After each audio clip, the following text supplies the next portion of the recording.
बहुत अच्छे से सुनना मेरी माताओं। कई माताओं के मन में संशय होता है कि हम 1 महीने का व्रत धारण करते हैं और उस बीच में रजस्वला धर्म आ जाता है। वो रजस्वला धर्म आता है तो हमारे महीने भर का नियम का क्या होता है? इस प्रसंग को थोड़ा ध्यान से सुनना। बार बार ये प्रसंग नहीं मिलेगा और पहले भी कथाओं में ये प्रसंग नहीं आया। आज भीखन गांव की हरिहर्ष महापुराण में ये प्रसंग आया है। तो जितने लोग आस्था पर सुन रहे हैं, जितने फेसबुक यूट्यूब पर सुन रहे हैं, इस प्रसंग को थोड़ा ध्यान से सुनना मेरी माता।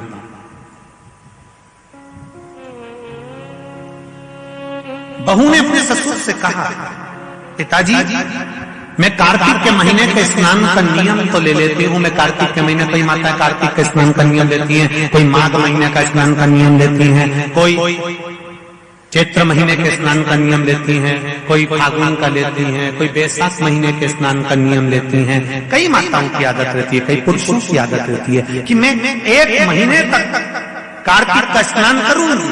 पर वो कार्तिक के स्नान में कुछ दिन ऐसे आ जाते हैं कि उसमें रजस्वला धर्म आ जाता है। अब वो रजो धर्म आ गया, रजस्वला धर्म आ गया, तो उस बीच में उसका नियम पूरा हुआ कि नहीं हुआ? उस बीच में वो 5-7 दिन जो स्नान के लिए नहीं गई, पूजन नहीं करी, तुलसी को जल नहीं चढ़ाया, शालिग्राम जी का पूजन या ठाकुर जी का श्रृंगार नहीं कर पाई, तुलसा महारानी का गीत नहीं गा पाई, तुलसी जी का गीत नहीं लगा पाई, तो उसको कार्तिक के महीने का, क्योंकि ये रजस्वला धर्म तो प्रत्येक महीने आना, नारी के लिए रजो धर्म तो हर महीने प्राप्त होना। तो हर महीने अगर रजो धर्म आना है तो कार्तिक महीने का फिर नियम पूरा कैसे हुआ? फिर नारी का नियम कैसे पूरा होगा? फिर नारी तो फिर नियम टूट गया, नियम टूट गया तो उसको कोई फल नहीं मिला। तो बहू ने अपने ससुर से कहा, एक साहूकार से, साहूकार की बहू ने कहा, ससुर जी मेरे मन के संशय को मिटा दो। मैं कार्तिक का स्नान करना चाहती हूँ और उस कार्तिक के स्नान में सबसे बड़ी अगर विघ्नता आती है तो मेरे 7 दिन 5 दिन जो रजो धर्म के जाएंगे, वो रजो धर्म में मेरा नियम टूट जाएगा। उस नियम को पूरा कैसे किया जाए?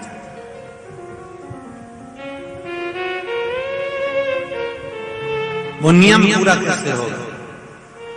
कार्तिक के महीने का स्नान करने वाले जरा ध्यान देंगे, चाहे बैसाख स्नान करें, चाहे माघ का स्नान करें, मेरी माताओं का रजो धर्म 7 दिन 1 महीने के अंदर आ ही जाता, और आया तो वो नियम टूटा। उस नियम को पूर्ण कैसे करा जाए? कहा, साहूकार ने कहा कि बहू मैं इतना विद्वान तो नहीं हूं, ज्ञानी तो नहीं हूं, पर मैं मेरे गुरु से इस बात को स्मरण कर रहा हूं। अब बहू को कार्तिक का महीना आ रहा है, कार्तिक के महीने का उसको इंतजार था, वो इंतजार में बैठी है। मात्र कार्तिक आने में 8 दिन बचे थे।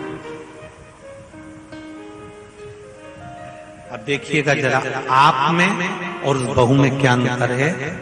कार्तिक के महीने आने में 8 दिन बचते हैं तो आप पुताई चालू कर देते हो।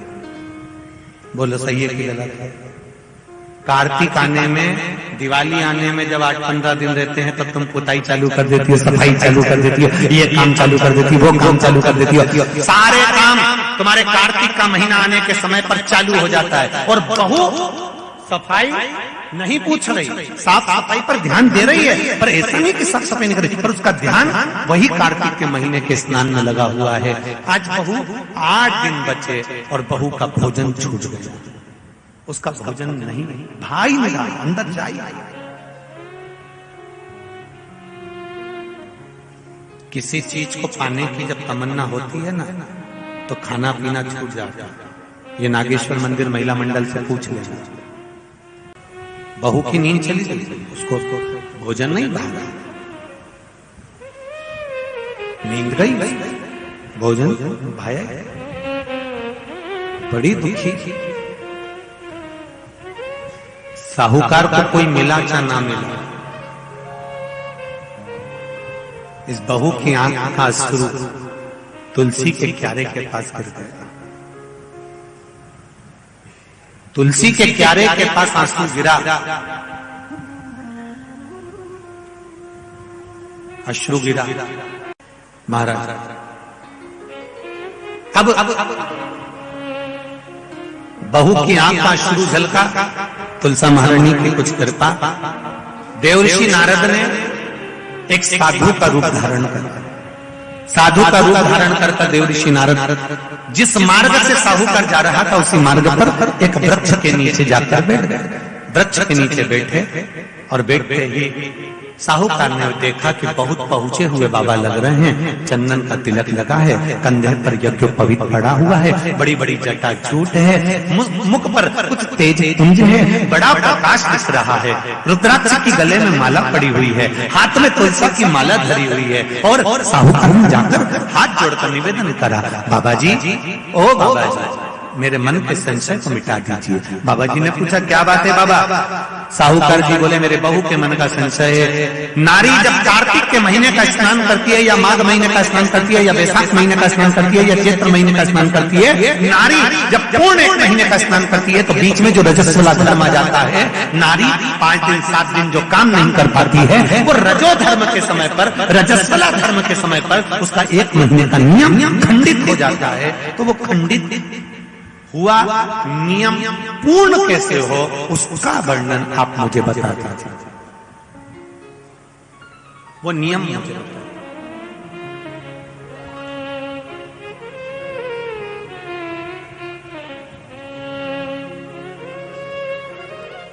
संत के रूप में बैठे हुए देवर्षि नारद, श्रीमन नारायण, श्रीमन श्रीमन नारायण। 7 बार देवर्षि नारद ने नारायण नारायण नारायण नारायण कहा। कहने पर देवर्षि नारद ने बोला, सुनो साहूकार जी, सुबह के समय पर जब आपकी बहू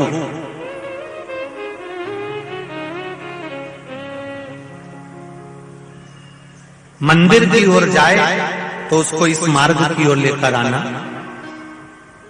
मैं आपको ज्ञान उपदेश दूंगा और वो ज्ञान उपदेश आप बहू को श्रेष्ठ दे पाए ना दे पाए, वो बहू सम्मुख में बैठकर सुनेगी तो उसको प्राप्त होगा। ये देखो वही कथा आ गई। आप खाओगे आपका पेट भराएगा, आप सुनोगे आपका कल्याण होगा। बेटों बेटियों को लेकर आओ, बहुओं को लेकर आओ, बच्चों को लेकर आओ, उनके सुनने से उनका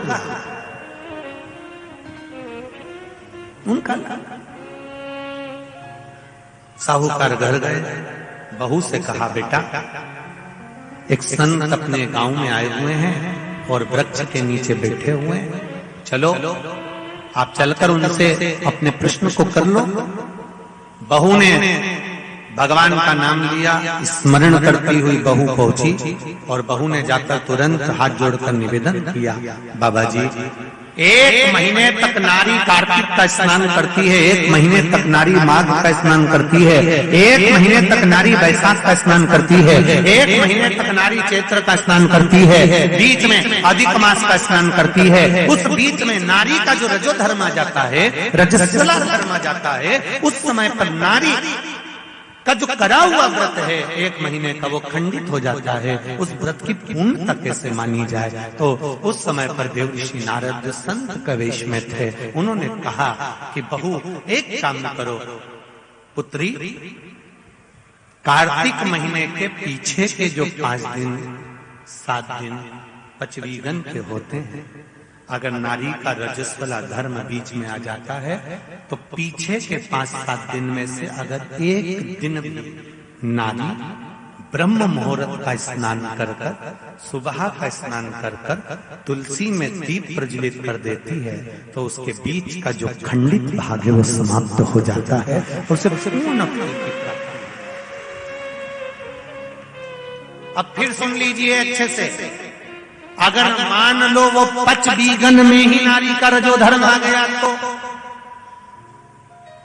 बहुत बहुत ध्यान से सुनना। ये कथा हरिहर शिव महापुराण की कथा जो भीकन गांव वालों को मिली है, संपूर्ण विश्व के कल्याण के लिए बहुत ध्यान देना। हर नारी का प्रश्न है, प्रत्येक नारी के प्रश्न ये सम्मुख में रहता है। मान लो आपने कहा कि रजो धर्म आ गया मध्य में तो आप पीछे के 5 दिन स्नान करो। वो 5 दिन में अगर रजो धर्म आ गया,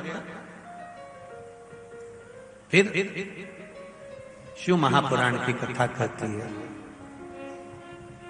घर में रहने वाली कोई कुंवारी कन्या, घर में रहने वाला कोई पुत्र, घर में रहने वाला पति, घर में रहने वाली सास, घर में रहने वाली कोई सौभाग्यवती नारी, जेठानी, ननंद, देवरानी, या घर में रहने वाला कोई पुरुष अगर बाहर स्नान करने नहीं भी जा सकता, ब्रह्म मुहूर्त में प्रातः के समय पर यदि तुलसी में एक दीप और एक संध्या के समय पर दीप लगा देता है तो भी नारी का नियम पूर्ण हो जाता है, वो नियम खंडित नहीं, वो नियम खंडित।